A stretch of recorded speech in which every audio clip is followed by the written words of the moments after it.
Muito bem-vindos à nossa quinta aula aqui do nosso cursinho de inglês. E então vamos lá. Nessa aula a gente vai começar fazendo uma revisão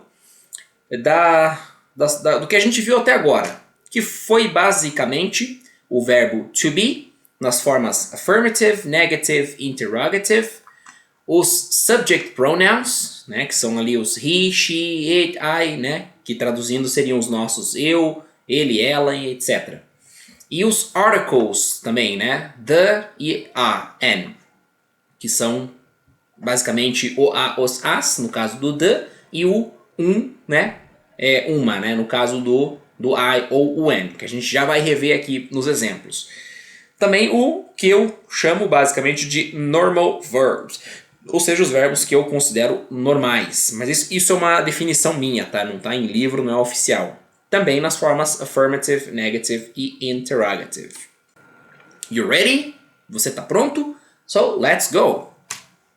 Bom, o verbo to be, primeira coisa que eu quero começar falando é que ele já deve, você a essa altura do campeonato, já deve tê-lo memorizado e assim de forma plena, tá? Não ficar ali, eu sei mais ou menos, não sei o quê. Não, isso tem que estar muito claro na sua cabeça, tá? Então, se você não memorizou de forma plena, o que é de forma plena? Lembrou na lata, né? Como é que eu digo eu sou? I am. Não é como é que não é? Peraí, eu sou, né? É realmente na lata. É claro que isso é um começo. Se você, né, consegue lembrar, mas não logo no né, rapidinho assim, né, de bate pronto, né? Já é um começo. Mas o que você tem que atingir até aqui, sem exceção, sem exceções, é de fato ter a memorização aqui plena. Ok? Bom, fazendo aqui então a leitura rapidinho, o verbo to be, na conjugação do tempo presente, a gente tem o I am, you are, he is, she is, it is, we are, you are, they are. Né? E os pronomes, que são os caras aqui que vão formando aqui as frases, né? Como eu já falei, o I, que é o eu, you, você, he, ele, she, ela, it. Isso, we, nós, you, vocês, they, eles, elas. E o verbo to be na forma negative, que basicamente vai receber apenas aqui um not, né, para todas as linhas aqui, ou seja, com todos os pronomes, apenas na sequência aqui com a conjugação do verbo. Então a gente tem, rapidamente, I am not, you are not, he is not, she is not, it is not, we are not, you are not e they are not. Lembrando rapidamente que o verbo to be em inglês tanto significa ser como estar, tá? Vai variar dependendo do contexto. Por exemplo, I am Brazilian, eu sou brasileiro. I am home, eu estou em casa, ok? Como eu já falei na aula em que a gente viu isso, não se preocupe, isso é uma questão que confia que é assim e segue o baile. E na forma interrogative, ou seja, na forma interrogativa, quando você vai fazer uma pergunta, você simplesmente tem a inversão, aqui com o verbo to be, é claro, né? Você tem a inversão. Quando normalmente você tem o pronome, né, o pronoun, vindo antes do verbo, no caso I am, aqui você vai ter am I. Quando você tem normalmente you are, né, normalmente que eu digo na forma afirmativa, aqui você vai ter are you, né? Então é muito importante, né, eu digo que é uma das coisas mais importantes aqui nessa parte, lembrar da entonação, tá? Muito importante a entonação. Ou seja, não é am I, e sim am I, are you, is he, is she, is it, are we, are you, are they. Ok? Muito bem. Então chegamos no artigo definido the, tá?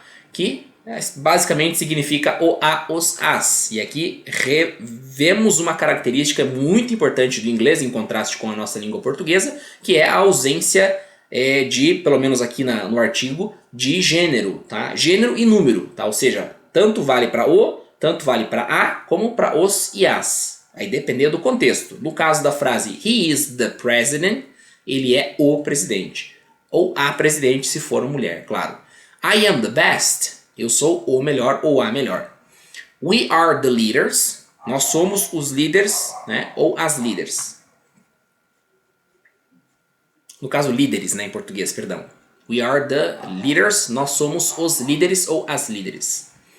They are the family. Eles são a família. Beleza? É isso aí. Então o artigo indefinido é o a, tá? Quando a gente fala, porque definido e indefinido aqui? O the, o a, os as. Quando a gente fala o a, os as, o presidente, a família, significa que a gente já tem um sujeito definido, tá? Quando se eu viro, falo para você assim, você recebeu a caneta ou a carta, né? Ou o meu amigo em casa?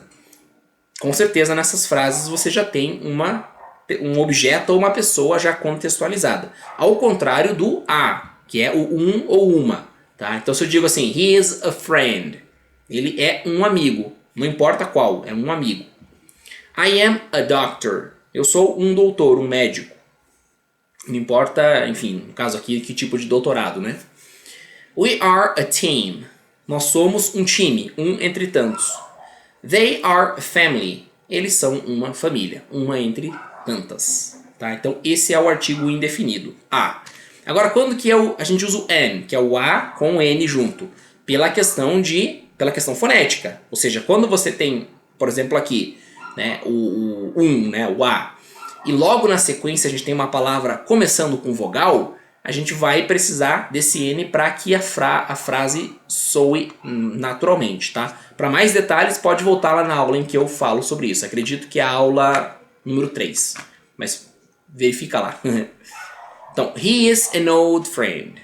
Ao invés de a old friend, que ficaria até estranho, an old friend. I am an example. Perdão, aqui ele é um velho amigo. I am an example. Eu sou um exemplo. We are an excellent team. Nós somos um excelente time. E por último aqui então na revisão, os normal verbs. Lembrando, isso é minha definição. Por que eu chamo de normal verbs? Porque eles são a esmagadora maioria dos verbos em inglês e eles se submetem à mesma regrinha na hora de formar as frases negativas, né, aquelas que a gente diz não, e na hora de formar as frases interrogativas, ou seja, aquelas em que a gente está perguntando alguma coisa. Então, aqui basicamente a gente tem, né, uma primeira característica antes disso até, que eles não vão conjugar a não ser na terceira pessoa, no he, no she, no it, e de uma forma muito simples aqui e sem erro, né? Se o verbo termina com uma vogal, enfim, como K aqui, ou seja, que não vai formar uma sílaba, né? Apenas acrescenta o S. Então, I work, eu trabalho. He works, ele trabalha. She works, ela trabalha. Se você falar he work, she work, você vai ser mal interpretado? Não, de maneira nenhuma. Não é nem de longe um erro grotesco, tá? Mas é claro que é essa a forma correta de se falar, então sugiro que você já pratique, né, desde o começo. Mas, evidentemente, sem se cobrar muito, pelo menos nesse ponto específico, né? Porque como eu falei, não corre-se o risco de ser interpretado erroneamente, tá? Então, study, studies. Então aqui quando a gente termina com a letra Y, a gente vai ter ali, né, além da substituição da letra Y para letra I, que a gente vai ver melhor lá na frente, a gente tem não só o S, e sim o ES. Isso é uma questão de escrita mesmo, para não mudar o som da palavra. Isso também a gente vai ver na frente, uma aula que a gente vai falar só de fonética, tá? Então, para resumir, né, é basicamente isso. Então, o do também vira does, né? E o speak, assim como work, termina numa consoante seca, por assim dizer, vai apenas receber a letra S no final. Beleza?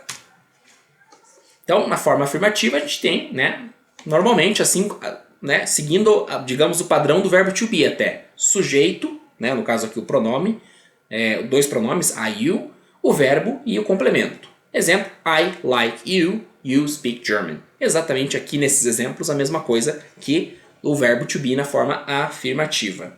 Agora na forma negativa a gente vai ter a entrada, né, e aqui eu falei que os verbos normais, os normal verbs que eu chamo, eles são, né, vamos lá, vamos revisar rapidinho aqui.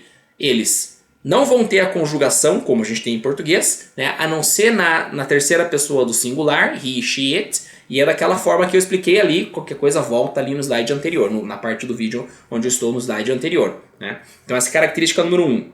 Característica número 2, tá? que eu falei aqui é que eles são 99,999% dos verbos da língua inglesa, ou seja, a maioria. Tá?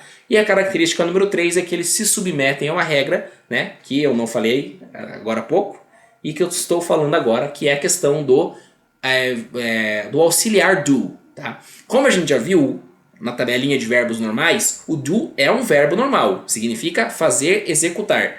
Mas quando ele é utilizado como auxiliar, ele não tem tradução. Tá?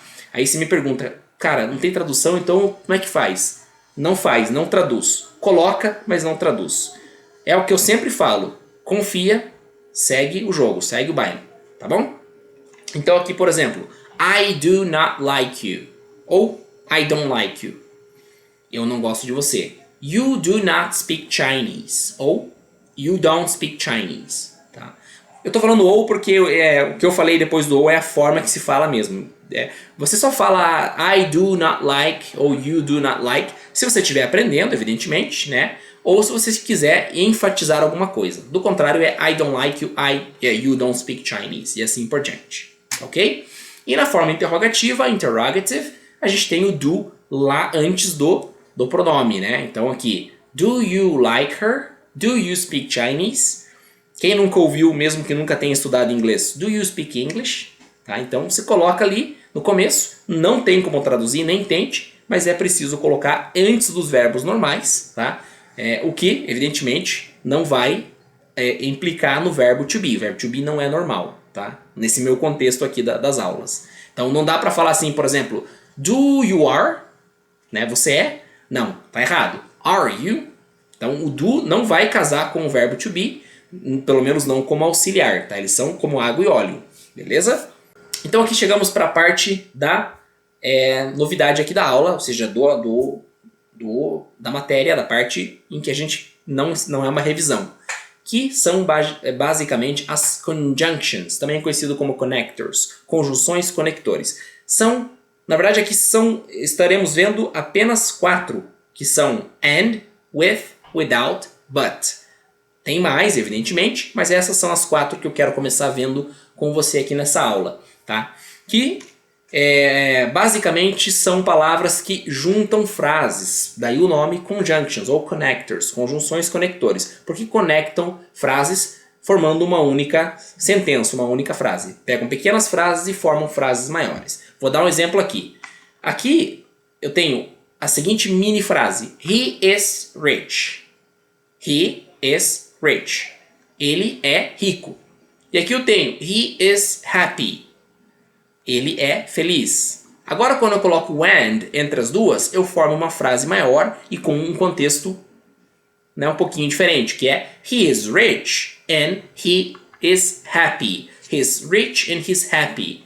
Qual que é o contexto? O contexto de soma. Estou somando duas informações aqui. Ele é rico e ele é feliz. Ok? Agora quando eu tenho aqui embaixo o but, ele é basicamente o nosso mas, tá? Que cria um contraste entre as duas frases. Por exemplo, she is poor, ela é pobre. She is happy, ela é feliz. She is poor, but she's happy. She is poor, but she's happy. Ela é pobre, mas ela é feliz. Ou seja, eu estou criando um contraste. Né? Ou seja, apesar de ser pobre, ela é feliz. Beleza? Então, dando mais um exemplo aqui de... não, mais um exemplo não. Agora indo para essa conjunction aqui, with. Então, with é literalmente com. Então, quando eu digo My sister works with you, eu estou dizendo minha irmã trabalha com você, contigo. E o without é literalmente sem. Tá? Ou seja, Jonas studies without a computer. Jonas estuda sem um computador. Bem fácil, né? Então vamos ver mais exemplos aqui. I have a pen and an eraser. Eu tenho uma caneta e uma borracha. I like them, but they don't like me. Eu gosto deles, mas eles não gostam de mim. Um contraste. Eu gosto deles, mas eles não gostam de mim. I play guitar with my friends. Eu toco guitarra com meus amigos. She does it without much effort. Lembra que eu falei que o verbo do é um verbo normal, significa fazer, executar? Então aqui eu trago ele para a frase. Ela faz isso sem muito esforço. She does it without much effort. Então, é isso por essa aula. Vou deixar uma provocação aqui para você, porque a gente na próxima aula vai ver isso, que é basicamente na seguinte frase aqui, ó. Note essa palavrinha aqui, ó, them. Né? Eu traduzo aqui, eu traduzi no vídeo até agora como eu gosto deles, tá? Mas, né, nós não vimos essa palavra ainda, tá? Então, o que significa isso? Fica essa provocação para você. Vamos ver se você descobre. Se não descobrir, não tem problema. Na próxima aula a gente vai falar, entre outras coisas, também sobre isso, tá? Eu te vejo lá e muito obrigado por assistir até aqui. Um abraço!